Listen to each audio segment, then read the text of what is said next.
কোন খাবারগুলো শিশুকে ভালোভাবে বেড়ে উঠতে সাহায্য করে আর কোন খাবারগুলো শিশুর জন্য ভালো না? এই প্রশ্নগুলো সব বাবা মায়ের মনেই থাকে। আজকের ভিডিওতে সহজ করে এটা নিয়ে আলোচনা করব। প্রথমেই বলছি শিশুর জন্য কোন খাবারগুলো উপকারী।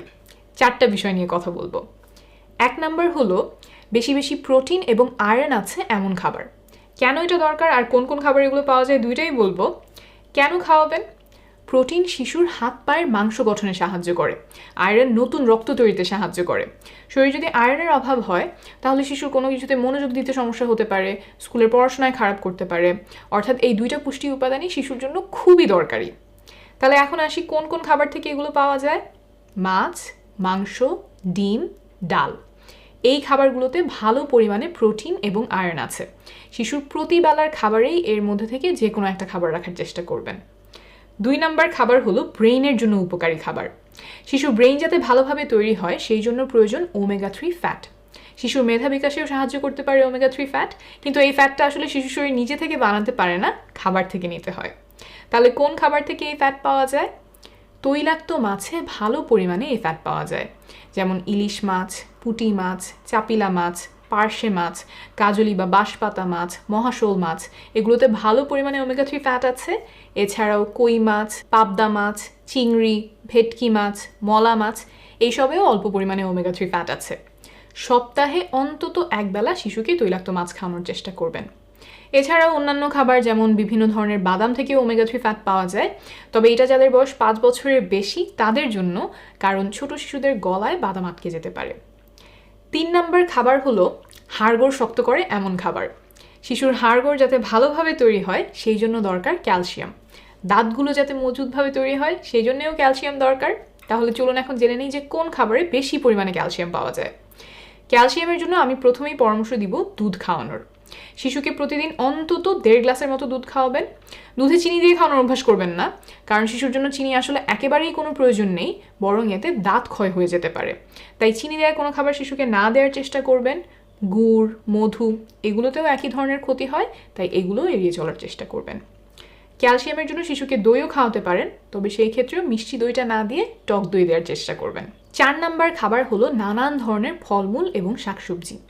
শিশুর চোখ, ত্বক, চুল এবং শরীরের অন্যান্য অংশ সঠিকভাবে বেড়ে ওঠার জন্য অনেক ধরনের ভিটামিন মিনারেল প্রয়োজন।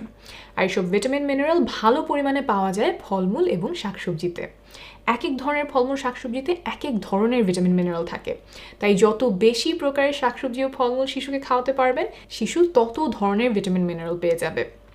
6 মাস বয়স থেকেই শিশুকে বিভিন্ন ধরনের বিভিন্ন রঙের ফলমূল এবং শাকসবজি খাওয়াতে শুরু করবেন। প্রথম প্রথম হয়তো শিশু 1-2টা ফল বা সবজি পছন্দ করবে, কিন্তু আপনি অল্প অল্প করে অন্যান্য শাকসবজি এবং ফলমূলও দিতে থাকবেন, যাতে আস্তে আস্তে শিশু সেগুলোরও স্বাদ এবং গন্ধ পছন্দ করতে শুরু করে। প্রতিবেলার খাবারেই শিশুর জন্য শাকসবজি এবং ফলমূল রাখার চেষ্টা করবেন, যেগুলো আপনি সহজেই পাবেন, এলাকায় সহজলভ্য, সেগুলো দিয়ে শুরু করতে পারেন। শিশু ভালোভাবে বেড়ে ওঠার জন্য খাবারের পাশাপাশি আরেকটা বিষয় খুব গুরুত্বপূর্ণ, সেটা হলো খেলাধুলা। এটা নিয়ে অল্প করে একটু বলি। খেলাধুলা করলে শিশুর বুদ্ধির বিকাশ হয়, মনোযোগ বাড়ে, স্মৃতিশক্তি বাড়তে পারে, সাথে শারীরিকভাবেও শিশু ভালো মতো বেড়ে ওঠে। কিন্তু আসলে অনেকেই খেলাধুলাকে সময় নষ্ট মনে করেন, কিন্তু সেইটা ভুল ধারণা। কতক্ষণ শিশুর খেলাধুলা করা দরকার? দিনে অন্তত 1 ঘন্টা শিশুকে খেলাধুলা করতে দিতে হবে। আর বয়স যদি 3-4 বছর হয় তাহলে সময়টা আরও বাড়বে, তখন দিনে অন্তত 1.5 ঘন্টা করে খেলাধুলা করার প্রয়োজন। আর এর থেকে বেশি সময় ধরে খেলাধুলা করলে আরও ভালো। এখন আসি কোন খাবারগুলো শিশুর জন্য ভালো না।